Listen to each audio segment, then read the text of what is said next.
I got a good topic for you, Robyn. If doctors knew about flour 135 years ago, why and how do we forget this? Listen, hey, everybody, let me ask you something. What if the warning about flour and weight gain didn't just start with keto? It didn't start with carnivore. It didn't start on social media. Y'all, what if a doctor said it over 135 years ago? There's a book written in the late 1800s called Foods with the S for the Fat. The Scientific Cure of what is that? Corpulency? Corpulency. There we go. And in this book, the doctor warned people about refined flour and carbohydrates, and that those two things, the refined flour and the carbohydrates, were contributing to weight gain. But also remember, a lot of things you see on social media where they turn around and say, back in the 70s, we didn't have all of this. And we really didn't. We only had, y'all ain't gonna like me, we only had a few fat people. That's true. In your class, because I remember my class, I thought I was one of the chunky ones, and my clothes, I wasn't that big, but I always felt like a full person. But I'm talking about, that girl, that one or two that was in the class that were truly overweight. All right. So that question right there, it stopped me in my tracks. It was like, if doctors were warning people about this more than a century ago, why did we move away from that knowledge? Huh? So, hey, sister girl, we're going to talk about that tonight. My name is Gie Brown, also known as the Lifestyle Changer, and we come to you every Monday, Robyn and I, at 7 p.m. Eastern Standard Time. Now, here we're going to talk about something, the standard American diet. Oh, no, I'm supposed to tell you I am a certified nutritionist, okay? In the standard American diet. I have to get that information out there because I talk about this so much and people kind of look at you like, but what do you know? I'm certified in nutrition of the standard American diet. And I am here to tell you I do not recommend it. Bam. All right, so let me also say I'm not here to make anybody change. I'm not a medical doctor. I am simply sharing my lived experience, okay? I suffered from high blood pressure, inflammation. I had weight gain, fibromyalgia, spinal stenosis, and I believed I was doing everything right because I even followed the vegan lifestyle for 4.5 years. You couldn't tell me nothing. Vegan is at the highest of the food chain. Everybody is aspiring, because let me finish that sentence. Everyone aspires to be a vegan. You could turn around and say, well, I'm a vegetarian. Listen, I'm trying to get to be a vegan. I'm trying. Yeah, we all look to be that. We were introduced, my husband and I, to an all meat diet. My husband tried it first. And I'm watching him and I'm like, oh, no. You ain't finna get better and leave me behind, honey. So May 26th of 2023, I made the switch for myself. Today, I am medication free. All of my markers. Come on. When I tell you metabolically healthy, baby, young people wish they had my blood work. My weight is stabilized. My mind is clear. And so I'm here to tell you, anybody, I ain't here to tell you what to do. I'm just simply sharing what happened to me.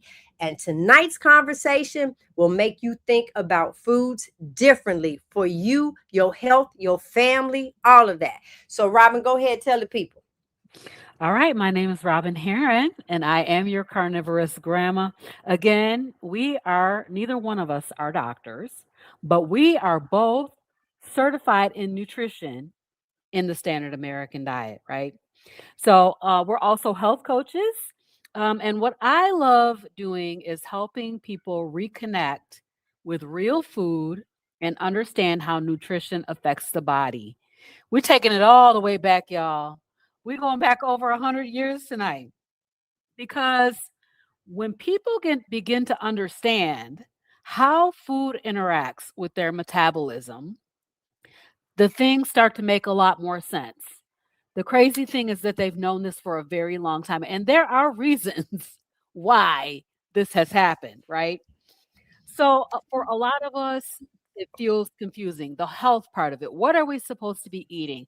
I mean, anybody you listen to is going to tell you something different about what you should be eating, right? As you just said, vegan was the top of the food chain, right? That's what they told Health us. can feel confusing, right? We've been told 100 different things about food. One expert says this. We over here telling y'all to eat only meat. And we believe in it because it has changed our lives. And I too am medication free. I'm gonna be 60 on my birthday, y'all. And when I had my labs looked at by Nurse Laura, y'all know Nurse Laura. When I had her look at my labs, she said, "You have the labs of a 20-year-old." I was like, yes. She said a 20-year-old from back in the day, probably 150 years ago. So everybody's been told something different about food. And somewhere in the middle, people feel stuck trying to figure out what actually works. But the Hmm. human body, although fearfully and wonderfully made, is not nearly as mysterious as we have made it out to be. So, when we start looking at metabolism, hormones, inflammation, energy regulation, we begin to see the patterns. Certain foods stabilize the body, and other foods tend to create metabolic stress when they're eaten in large amounts and over time. We're talking about flour tonight. What I love about the conversations like the one we're having tonight is that they help people step back and look at the bigger picture of how our food environment has changed. And sometimes when we look backward at history, things start to make a lot more sense moving forward. So, G, tell us about the book. I know, y'all. Listen, first of all, when I saw the book and started reading, I said, reading the captions and stuff, I'm like, are you kidding me? So doctors knew about this back then. If that's the case, what happened? Why nobody intervened? So something else that I also want to share. I was watching a show, and then I was sitting there and I was watching, y'all know Grey's Anatomy, all those shows. Now y'all, I didn't really dated my age because I'm turning 62. So I really dated myself. But you know, when it's called doing rounds, the hospital rounds. You have the students, they could be a 4-year medical student, 5 years, so on and so forth. And now they go around and they are now I'm gonna tell you what show I was watching. It was Paradise. Oh, season one. Oh, when Such a the girl good was one. going around, I know the girl was going around. She started picking her nails because what they had to do, they read the chart, saw the symptoms, and then they were guessing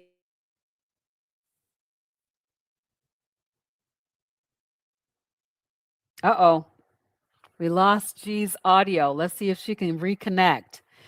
So, yeah, so she's talking about the doctors making rounds at the hospitals, right? And that back in the day, they were already talking about the fact that this white flour was hugely problematic. They're laughing because she's stuck, but she gonna come back, y'all. And so, how we ended up here is that we have ignored the guidance. This book entitled "Foods for the Fat." Back when you used to be able to say that people were fat, back in the 1800s, the scientific cure for corpulency, and corpulency means being overweight.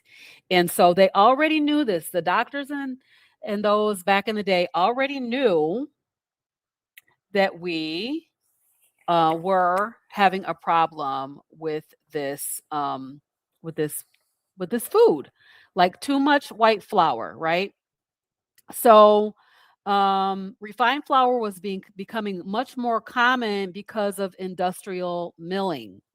And industrial milling is where they take the grain and they strip away the bran and the germ, leaving behind a very fine starch. We know what flour is, right? And it digests quickly and it raises blood sugar rapidly. So they were noticing that people who consumed a large amount of these refined foods often struggled with weight with weight gain, right? And so they were working purely from observation. They did not have modern metabolic labs back in the day. They didn't have insulin testing, and they did not have continuous glucose monitors back then. So they simply just watched what happened to people over time as they continue to eat these refined flours and starches and carbohydrates. And as you know, carbohydrate intake has just ratcheted up over the years, over and over again. We just kept going higher and higher and higher until you needed, I don't know, 60, 100, 200 carbohydrates per day. Um, and so they were just watching. Back in the 1800s, they were really just watching people to see what was happening. And they were gaining weight. So we see these warnings. They were written over a century ago in this book. The book is entitled Foods for the Fat, the Scientific Cure for Corpulency, right? And so they knew already way back then. And I remember being told about this cure for epilepsy for kids who had epilepsy way back in the late 1800s, early 1900s. And they were feeding those kids meat and fat and no carbohydrates, and it was taking care of epilepsy. So today we have a more scientific understanding about why these issues occur, and why these patterns occur. So, G was talking about this medical show, how they were doing the medical rounds, and you know, basically going around to the patient, looking at their symptoms, looking at their test results, and all of that, and trying to see what's going on with the patient coming up with their diagnosis, coming up with their treatment plan. What are they looking at? Medication, definitely, procedures and surgeries. Um, and we know that doctors are lifesavers. I believe that most doctors go into it to try to heal people. But the system is built primarily to diagnose and treat disease once it shows up. So, we work with people, G and I work with people as coaches because we want to help them to kind of stop this process before they get to the point where they're in the hospital with medications, procedures, and surgeries. So I oftentimes see people coming to me because I've been doing coaching for a little bit over a year. The most common thing I see is that people rarely, if ever, come to a health coach at the beginning of a problem. No problem, Catherine. Thank you for being here. Most people arrive after years, sometimes decades of symptoms that have been slowly building up in the background. So you heard G talking about the issues that she had. I had really, really, really bad eczema all of my life. I'm going to see if I can bring you guys up a picture of it. It was so bad. And then, of course, I was on the yo-yo diet roller coaster for such a very, very long time. So this is my eczema face. So for years, I mean, literally for years, I was dealing with these two dark circles and this dark circle around my mouth because I had eczema. And I also dealt with chronic debilitating anxiety. And so when I see people coming to me as a coach, we're arriving to coaching after years and sometimes decades of our symptoms that have slowly been building up. And what we don't realize is that we're just continuing to pile on by adding these foods. So some people have experienced fatigue for years. Some have struggled with weight fluctuations. I know me, I was on the yo-yo diet roller coaster. And so was my friend over here. She was on the yo-yo diet roller coaster. I'll show you her pictures. I want to show you her picture. Gee, bring up your picture of yourself as a vegan, if you Oh, can girl, find not it. the vegan. Hold on. Listen. Okay, Don't. Okay. Whoa, I whoa, got, whoa. Wait. I got it. Oh, I no. got it. Here we Here go. it is. Look, we both clicked it. Wait. Come on now. Y'all better stop it. I say on the left, that Mm-hmm. was me at part of my heaviest. I probably, if I had gained a few more pounds, you couldn't tell the difference. Big was big. But those Right. right there in the middle, 1, 2, 3, 4, those were vegans. But then I want you Mm-hmm. to look right here on the right at the carnivore. Yep. Look at her. She's teeny Ah. tiny. She is teeny tiny. Yeah. I'm So let me show you loving my mine. new Let body. me show you mine. Go ahead. Come Boy, on now. oh, there go Big Mama. There go Big Mama. Yeah. So I somebody said we was big backs, and yes, you are right. We was big backs back Yes, in I the day, was. I but was not proud of that back, anymore. baby. Not anymore. So they struggle with weight fluctuations, inflammation, blood sugar instability, digestive problems, sleep issues, even mental health issues like chronic anxiety and depression. And so what do? The doctors, they manage these things individually, right? One medication for blood pressure, another medication for blood sugar, something else for acid reflux or joint pain, something else for sleep, something else for anxiety. And so what I'm seeing frequently is that people have been addressing symptoms, not the root cause of the problem. They never even had a conversation about the underlying metabolic environment of the body. So we know that metabolic health develops over time. It reflects how the body processes fuel, regulates hormones, and manages inflammation. And food plays a significant role in that environment, perhaps the most important role. So by the time many people come to us, me and G are both coaches, they're already dealing with several overlapping issues. The encouraging part is that the body is incredibly resilient. It's responsive when metabolic stress is reduced. So, when people begin simplifying their nutrition and stabilizing blood sugar, we often start seeing improvements in energy, inflammation, and um, overall metabolic stability. All right, so I'm gonna go to G. Yeah, listen, Talk. let me just start by saying, hey guys, listen, I am on a ship. We just got on this one yesterday and the internet sucks. Okay, that's what happened. So let me just say, I'm going to jump down because I don't know where Robin really was, but I love talking about my experience. I was one of those, unlike some other people, I documented myself.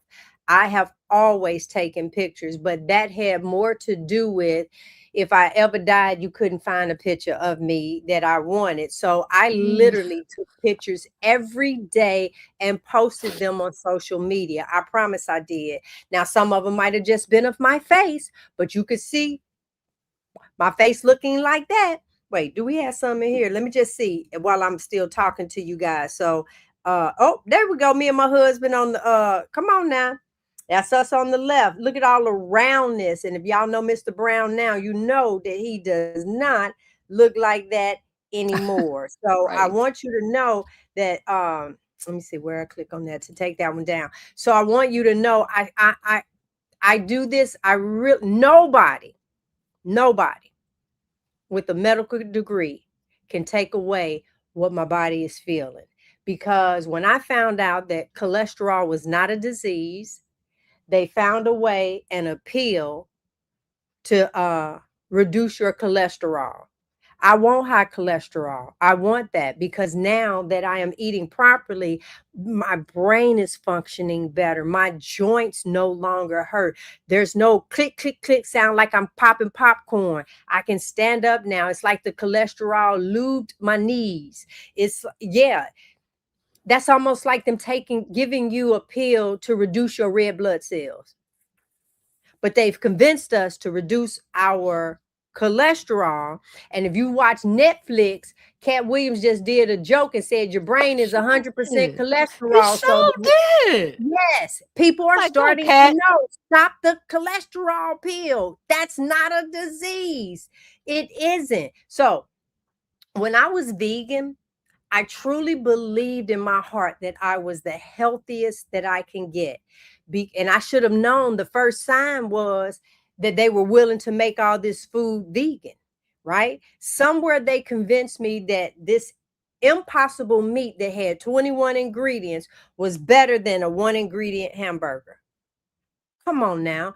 My body just really told a different story. Y'all, the inflammation, the weight gain. I developed high blood pressure as a vegan. I didn't even have it before. I ended up with high blood pressure. So something just was not lining up. When I switched to this carnivore lifestyle, my body started responding in a way it had never done before. All right. Today, like Robyn said, I am medication free. Wait a minute. Are we still on or did I get blocked out? Okay, y'all still No, there. you're still Robyn, you here. got quiet, girl. I don't know. I didn't know You're if I still was here. exposed, right? My markers have improved. Y'all, let me tell you something. And I can say this with so much confidence. My blood work is the bombdiggity.com. Do you hear what I say? I didn't even know these type of numbers existed. Hmm. Because see, a lot of y'all say you okay, but your doctor has not taken the right test for you. Because if you did these, then you'll realize you didn't need that. Right. You would know what to work on. That's what we do in this coaching. We give you, if you don't have the right labs, we're going to tell you the labs to go and get, and you don't even have to go to your doctor and get them. You could just walk into the lab, give you the doctor, give you the link for you to fill out, and you just walk in with your papers. You don't need a doctor to do that. And the site that I use is $18, and you just and you paying like $5 for a test, so on and so forth. But it's just an $18 fee for however many tests that you want. Now, it's not an $18 bill. You pay for the different tests, and I think the most that I've paid for a test was $40, and it was the vitamin D, just because of the extensiveness in regards to it. But your glucose, insulin, all that other stuff that you need, all of it is there.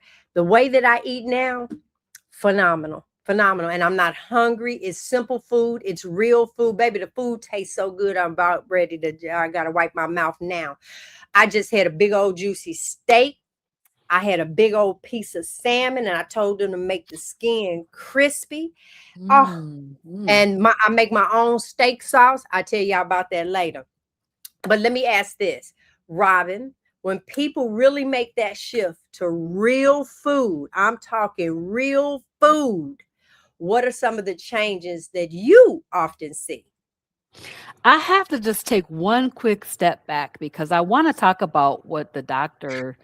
Um, I went to the doctor and I got my labs drawn. Mm-hmm. And what I did not realize is that my body was in pre diabetic range. And my doctor never even mentioned that because, according to the labs, I was normal.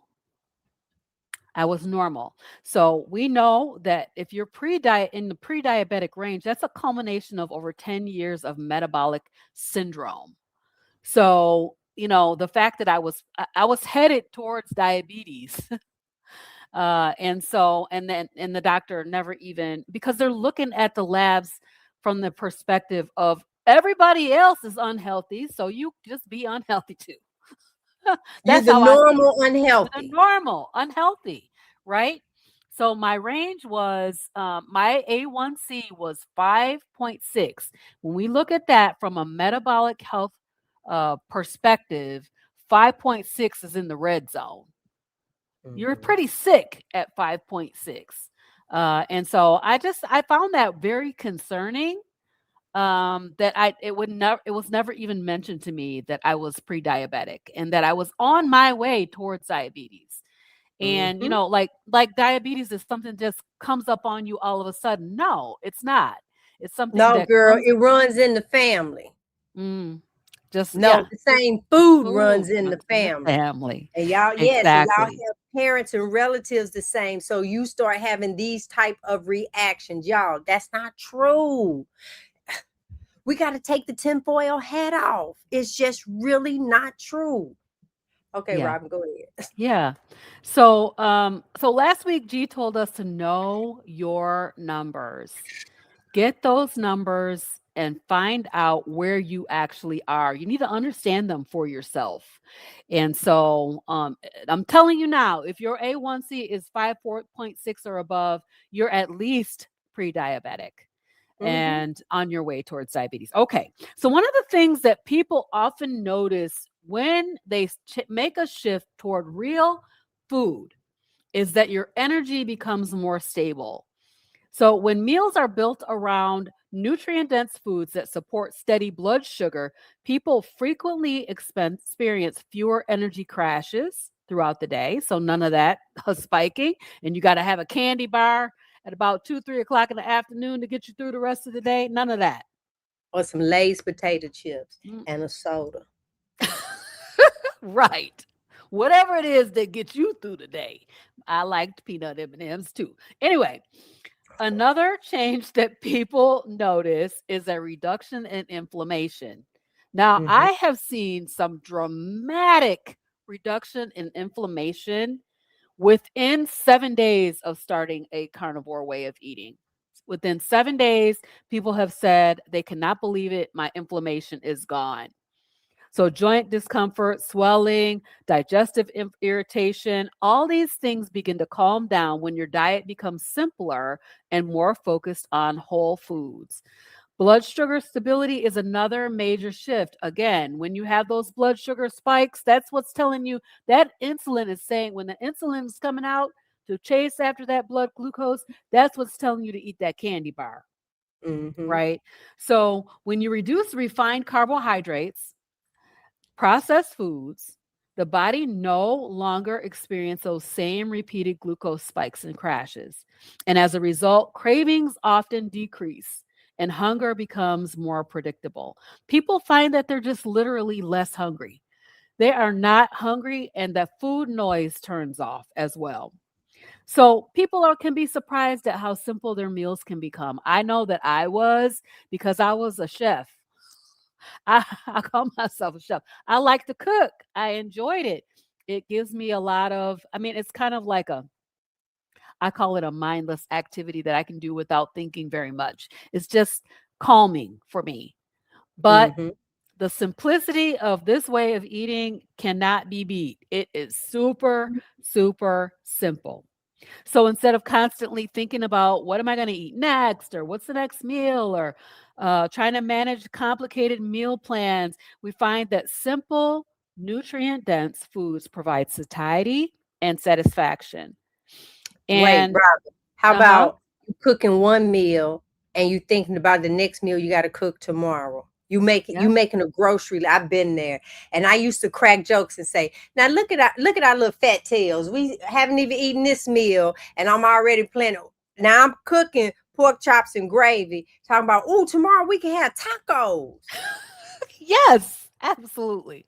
Go and put 100%. in the comments how many of y'all have done that. I got some questions for the people. Go ahead.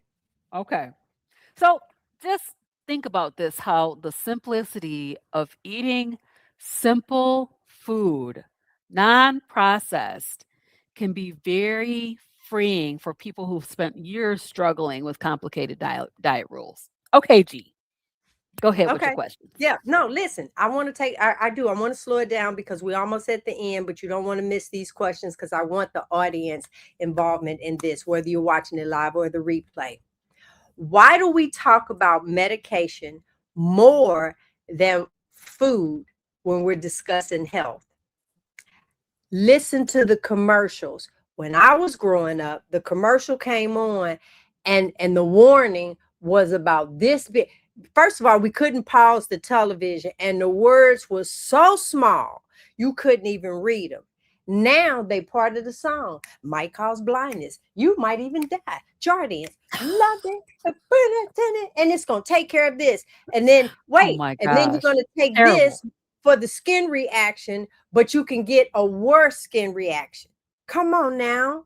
Now, here's another question for you. What did your grandparents eat? Huh? Compared to what we eat today, right? Just think about it. Or your great grandmother, because I know some grandmothers, depends on who watching, that might not be that old, right? And what happens if prevention started more in our kitchens instead of the pharmacy? Mm. The thought of you giving up that certain food. I know because I was watching Oprah. Now y'all know how long ago that was. I was watching Oprah, and she had not Dr. Kevorkian. Jesus, I always want to say that name, and I know that's not it. What's the keto man? Dr. Atkins? I Atkins. don't I know. don't know why I always want to be calling that man Dr. Kevorkian. Okay, so anyway, I digress. Come on back in the room, y'all. Come on back in the room, but only the older people know what I'm even talking about. Once again, we have our own language. So Dr. Atkins was on Oprah and had the people sitting there, and they were eating a steak, and it might have even been a green bean. There was no bread, no potato, none of that. You know how the low carb Atkins diet is. And when I looked at that and said, I started naming things. Why am I gonna get that up for the rest of my life just to eat that? Not understanding. Who knew? I even gave up all the vegetables for this life. And I'm thinking, Robyn, I'm gonna throw this out here. So give us a couple of weeks, because Robyn got her blood work. I have mine, but we also have blood work from our early time for you to be able to see the difference in it. Y'all, I cannot say enough. I got enough. I got one more question. Robyn, Mhm. what questions do you think people should be asking themselves when it comes to their health and food? So the big question is, how does the food I eat every day influence how my body functions? Mm, mm, mm. They may be telling you it ain't got nothing to do with the food. That's what they told me about them two black eyes and that dark circle. They said it's got nothing to do with food. It was a lie. It was a lie. It was completely related to the food that I was eating. And when I eliminated those foods, that stuff went away. So how is your food impacting you? How, as G says, how is that working for you? Are you still struggling with all these disease states? High blood pressure, fibromyalgia, eczema, oh, what'd you say? Spinal stenosis, Yeah. all these Listen, different. I was 61 years old when I got my first massage. I Mm, couldn't get it. You could not press on me like that. You look, this how you had to touch me. You put a feather like that. I used to tell my husband, oh, that just feels so good. And he's like, girl, please, who gonna pay for that? He would just rub me with feathers. He couldn't hug me hard. While I've been out cruising, I got my first massage, and that joker was deep tissue. Stop it, I say. what'd you And I was say like, now? this is what I was missing. I think Y'all. when I first met you, you couldn't even get your nails done. Oh, yeah, yeah. My nails. Oh, you do remember that. I could not Mhm. put polish on my nails. They would start throbbing. Mm, Yeah, mm. it couldn't even be clear on my nails. They would Wow. literally throb. Now I don't put anything on them just because uh I don't want to do gel. That doesn't make common sense on how they get the gel off. No. So I refuse to do that, and they charge you more for it. And I don't want it. So I just get them filed and call it a day. But look, them jokers grow, baby. Them jokers grow. Hmm. Yes. So I just want to say that our daily food choices do shape our metabolic environment. The food Mhm. you eat does matter. They influence your blood sugar regulation, hormone signaling, inflammation, energy levels, and your long term health outcomes. So when people start observing these connections, and that's why we're here, is to help you make Yes. the connection. There you They go. We're not often here to start tell you what to do. That's right. Right. Go ahead. They often start making adjustments that better support their body's natural physiology. So we have a question, G. Okay. All right. Does the blood work for all of our panels have a name? How do we ask for it? I don't think it has one name. No, There no. is a book. There Um, is a regular panel to do things that you truly want to know. And when we do that blood work show, we'll list like some basic things to turn around at, because I'm yes, not a yes. doctor. I will not be able to call that stuff out like that. Right. Okay. I want to give the Hmm. information correctly, and I will share with you. But I know, like for instance, uh For the last 2 weeks, I actually took the monitor off today. I was wearing a glucose monitor. I do not have diabetes. I just wanted to know, y'all. I think that thing told me 51% of the time that I wore the glucose monitor, my blood sugar remained under 70. And Hmm. that's me up, moving around, doing work, going to the gym, everything. My number never went over 115, and a couple of times hit like 110. But even when I ate my food, it never shot up. And then I also had my ketones tested, and I'm gonna pull that stuff out. There are different levels. You're not in ketosis at all, and then Mm-hmm. you are in the fat burning stage, and then you are in the therapeutic fat burning stage, and then you are in like fasting if you are doing a true fast. I am Mm-hmm. in the therapeutic stage where my body is like continuously repairing itself. It is a phenomenal feeling that I have. You almost get a little you want to hold your head up a little higher when you walk, because I walk like a peacock now. It's like, because I'm thinking about what's going on the inside, and I'm like, Mm-hmm. what? I'm turning 62, and whoo, this is what's going on inside of me. Yes.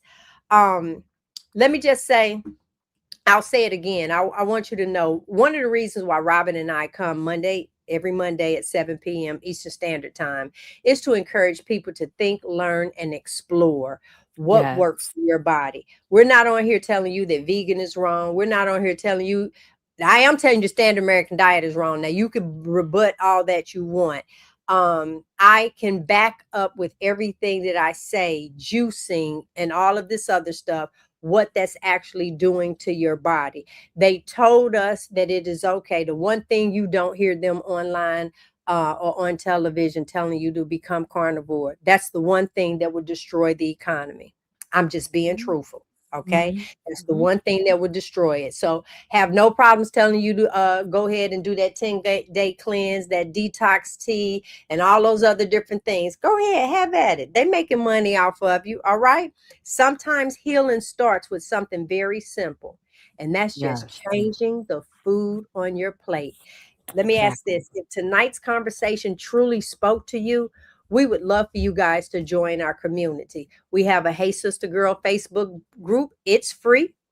We have our coaching services. Robyn and I both coach. We coach differently. Robyn holds your hand all the way to the refrigerator, all the way to the table. She holds you. She's that one. That's not I'm me. hold you down. There you go. I'm the one that's going to give you the information, and you're going to do the work. Okay. You won't be off on your own. We do meet, but I equip you, and I force you into this learning what's going on with your body. And the great part about that, when you come together, you are all still in the same group. You just entered into our community differently. And I love that. But we got one more thing to tell you. If you want to see this in action in person, tell them what they got to do, Robyn. All right, y'all. We got Impact Meetup and Eat Up with Carnivorous Grandma and Friends. Woohoo! This is coming up Labor Day weekend, which is September 5th, 2026. It's going to be 11 o'clock. If you're staying for the after party, we'll be hanging out till 7:30. You can see that we have an amazing lineup of guests coming, and more keep coming in. So go ahead and scan that QR code and get your tickets for Impact 2026. Until then, get in where you fit in, change what's on your plate, and be right back here Monday at 7 p.m. Eastern Standard Time. Mwah! Bye, Bye bye. everybody.